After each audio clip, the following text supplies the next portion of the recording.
السلام عليكم ورحمة الله تعالى وبركاته. الحمد لله الذي حمدا كثيرا طيبا مباركا فيه. الصلاة والسلام على سيدنا محمد وعلى آله وصحبه وسلم. قال الله تعالى في القرآن العظيم وفي القرآن المجيد: أعوذ بالله من الشيطان الرجيم، بسم الله الرحمن الرحيم. إنا نحن نزلنا الذكر وإنا له لحافظون. وقال النبي صلى الله عليه وسلم: كلكم راع وكلكم مسؤول عن رعيته. أو كما قال عليه الصلاة والسلام: سبحان الله علم لنا إلا ما علمتنا إنك أنت العليم الحكيم. அளவற்ற அருளாளனும் நிகழ் நண்புடையுமாகிய எல்லாம் வல்ல அல்லாஹ் தெரிவிப்பட்டனாக எனது வாக்குறுதி செய்கின்றேன். கண்ணியத்திற்குரியவர்களே, அல்லாஹ் சுப்ஹானஹு வ தஆலா நம்மை செய்த கிருபையின் காரணமாக இது போன்ற ஒரு மஜ்லிஸில் அல்லாஹ் கலந்து கொள்வதை பாக்கி தந்திருக்கின்றான். காரணம் என்று சொன்னால் அண்ணன் பெருமாள் சொல்லியிருக்கிறார்கள்: மை யுரிதுல்லாஹு பிஹி கைரன் யுஃபக்கிஹு ஃபித்தீன். அல்லாஹ் தஆலா யாருக்கு நல்லது செய்ய நாடுகின்றானோ, நன்மையை நாடுகின்றானோ அவனுக்கு கல்வி ஞானங்களை தருவதாக அண்ணன் பெருமாள் சொல்லியிருக்கிறார்கள். அப்படிப்பட்ட கூடுதல் அல்லாஹ் சேர்த்திருக்கிறார். அல்ஹம்துலில்லாஹ். அல்லாஹ் தஆலா கிருபையினால் இன்று மாணவ கண்மணிகள் குர்ஆன் ஷரீஃபை துவங்குவதாகவும் சில மாணவர்கள் குர்ஆன் ஷரீஃபை நிறைவு செய்வதாகவும் இருக்கின்றார்கள். அல்ஹம்துலில்லாஹ்.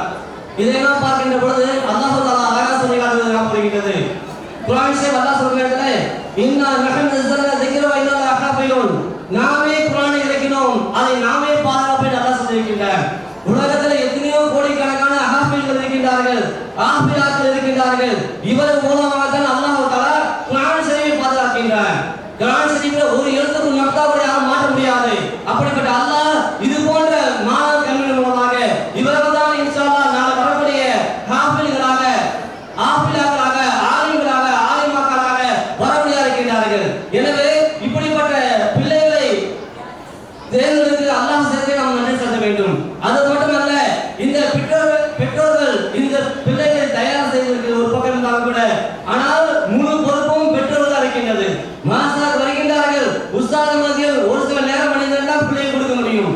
ஆனால் முழு பொறுப்பும் அல்லாஹ் தஆலா பெற்றோராகிய உங்களுக்கு தான் கொடுத்திருக்கின்றார். அண்ணன் பெருமாள் சொல்றாங்களே: குல்லுக்கும் ராயின் வ குல்லுக்கும் மஸ்ஊலுன் அன் ரஅய்யத்திஹி. நீங்கள் ஒவ்வொருவரும் பொறுப்புதாரிகள், நாளை மறுமையிலே உங்களுடைய பொறுப்பை பற்றி எல்லாம் விசாரிக்கப்படும் என்று சொல்லியிருக்கிறார்கள். அந்த அடிப்படையில் பாருங்கள், அல்லாஹ் தஆலா பிள்ளைகளுடைய செல்வம் கொடுத்திருந்தாலே அது மிகப்பெரிய பாக்கியம்.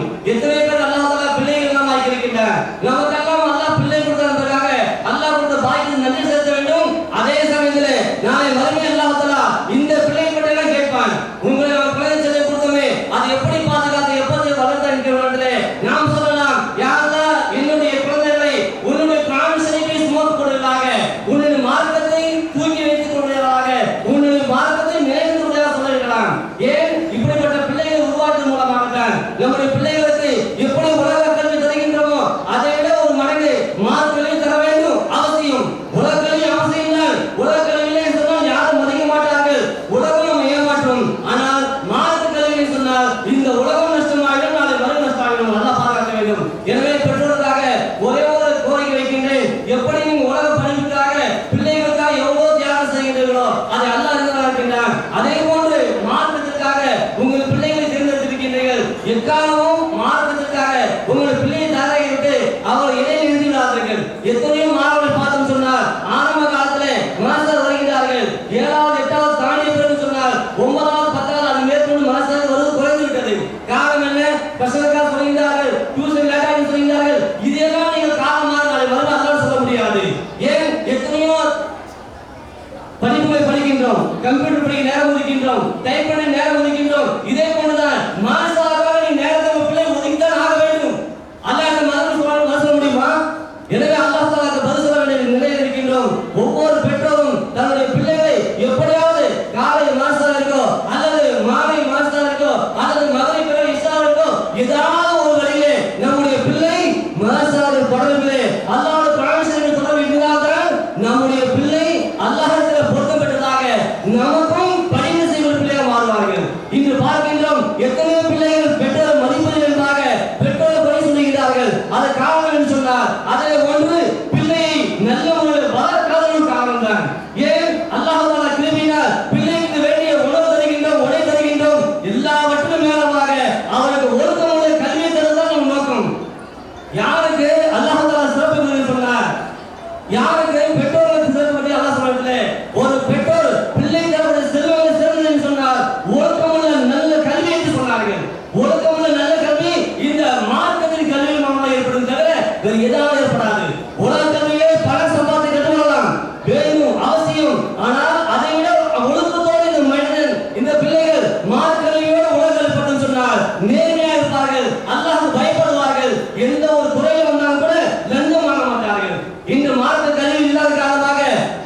நம்முடைய இஸ்லாமிய சமுதாயம் அரசு அதிகாரம் இருந்தாலும் கூட லஞ்சம் வாங்குவதை காணுகின்றோம். அன்னைக்கு சொன்னார்கள் ரசூலுல்லாஹி ஸல்லல்லாஹு அலைஹி வஸல்லம் ராஷிய வல் முன்தஷி என்று சொன்னார்கள். லஞ்சம் வாங்குபவனும் லஞ்சம் கொடுப்பவனையும் அல்லாஹ் தஆலா சபிக்கின்றான் என்பதாக அன்னைக்கு சொன்னார்கள். எனவே நம்முடைய பிள்ளைகளுக்கு ஒழுக்கமுள்ள கல்வி கொடுத்தால்தான் நாம் கொடுக்கிற மிகப்பெரிய சொத்து. நாம் எத்தனை சொத்துகள் கொடுத்தாலும், காசு பணங்கள், இடங்கள், வீடுகள் எதுவும் கொடுத்தாலும் கூட எல்லாமே இந்த உலகை விட்டு ஒரு நாள் போய்விடும். நாம் கொடுக்கக்கூடிய இந்த மார்க்க கல்வி தீனோட கல்விக்கின்றதே, நீங்கள் உயிரோடு உலகத்தில் இருந்தாலும் சரி, நீங்கள் மண்ணிலே போயிட்டாலும் சரி, உங்களுக்காக துவா செய்வார்கள். அன்னைக்கு பெருமாசனத்திலே 3 விஷயங்கள் சொல்வார்கள். வலதுன் சாலிஹ், நல்லவர்கள் உள்ள குழந்தையை சொல்வார்கள். அப்படிப்பட்ட குழந்தைகள் துவா செய்யக்கூடிய ஆகணும் சொன்னார். உங்களுடைய பிள்ளைகளை நீங்கள் மார்க்க கல்விக்காக உங்களை தயார்படுத்திக் கொள்ள வேண்டும். ஏன் நீங்கள் சரி செய்தால்தான் உங்கள் பிள்ளை மாசாக வருவார்கள். நீங்கள் சோம்பேறித்தனம் விட்டோம் சொன்னால் மாசாக வர மாட்டார்கள். எனவே அல்லாஹ்வுடைய கட்டளை அன்னை பெருமாசன மார்க்க பாகத்திலே இந்த பிள்ளைகளுக்காக நீங்கள் பொறுப்புதார் இருக்கின்றீர்கள். எனவே எக்காரணத்தை கொண்டும் எக்காரணத்தை கொண்டும் மாசாக அனுப்பி நிறுத்திடாதீர்கள். நாளை மறுநாள் பயப்பட வேண்டும். எனவே அல்லாஹ் தஆலா இந்த பெற்றோருடைய இந்த குழந்தைகள் அல்லாஹ் தஆலா சிறப்பாக்கி அவருடைய வாழ்க்கையில வரக செய்வானாக. அவர் கல்விக்குரிய கல்வி அல்லாஹ் வரக செய்வானாக. வாய்ப்பளித்த இந்த தீனாசிரியர்களுக்கு நன்றி தெரிவிக்கின்றேன். வாஹ் அல்ஹம்துலில்லாஹி ரப்பில் ஆலமீன். அஸ்ஸலாமு அலைக்கும்.